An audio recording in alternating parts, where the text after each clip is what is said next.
Hello, and welcome back to another 50 questions that Mormons can't answer. Answered. Um, we've changed the outfit again. We're in the Simply Eevee outfit.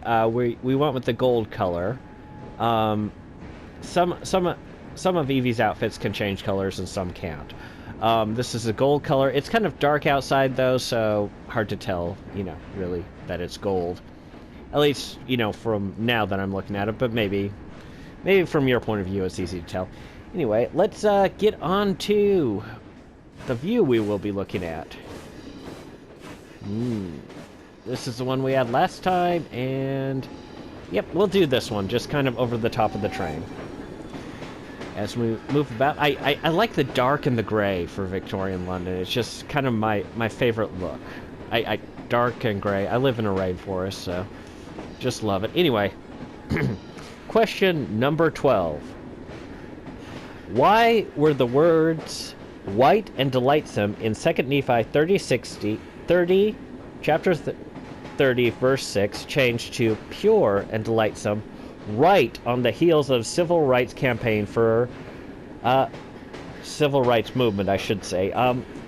His use of words and his phraseology in this question is I don't like how he phrased it. It feels vaguely offensive to me, even though I'm sure it was not meant to be offensive. Anyway, so why were white and delightsome changed to pure delightsome on the heels of the civil rights movement? So first off, just to clarify, this change was made in the mid '80s, so it was about 15 years after the big civil rights movement and campaign and all that stuff. So it wasn't right on the heels. I think it's important to clarify that. So, and this is actually down to the translation of the Book of Mormon. The Book of Mormon was translated in around about 1830, give or take. I can't remember the exact date. I apologize. My brain is somewhere else today. Actually, I've always been bad at dates, but, early 19th century, we'll say, was when the Book of Mormon was translated. Now, the way words were used at that time is different than the way we use words now, or even in 1985. It's just different. So, in Joseph Smith's time, early 19th century, white was a synonym for pure. The term white would mean something that's pure. So if something's been washed clean, it's been made white. It's pure. It's completely clean, free of any sort of junk or dirt or any toxic stuff. If you wash a garment, it's if it's completely 100% clean, it's white. You've washed a garment white. That was the terminology. That was how it was used. Now, 150 years later, the term had changed so that white, in most contexts, refers not to purity, but to skin color. And, the church took a look at this particular verse and said basically, with a lot of prayer and inspiration and stuff like that, had basically came to the conclusion that the meaning had changed so much that, the Book of Mormon, we needed to change this word to clarify its meaning because it's not the same language. After 150 years, language changes. It just happens. So to clarify what was actually intended in that verses, the word white was changed to the word pure. This is not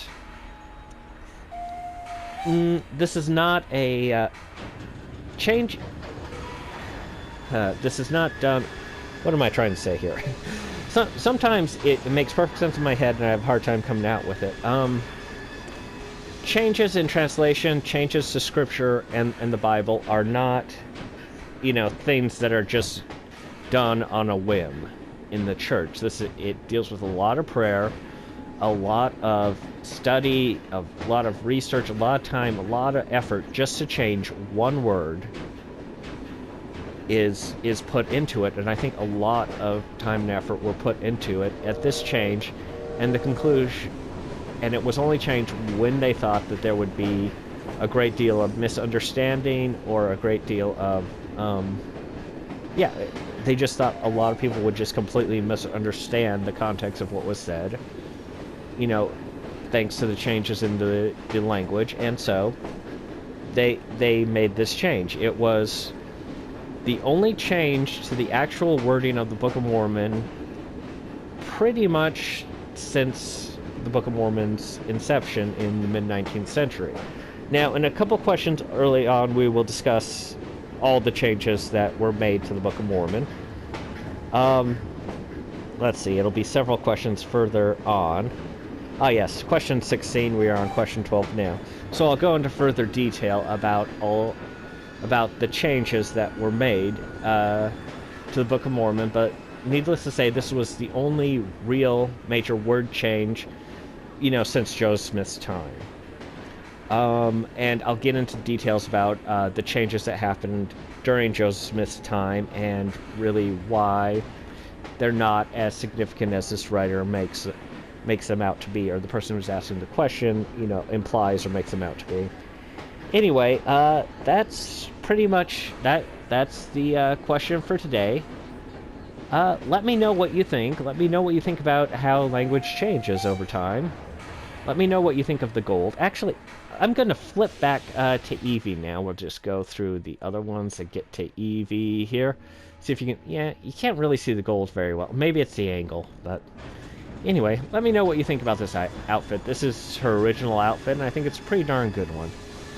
Anyway, that's the video. Let me know what you think. Like and subscribe. I will see you in the next video. Bye.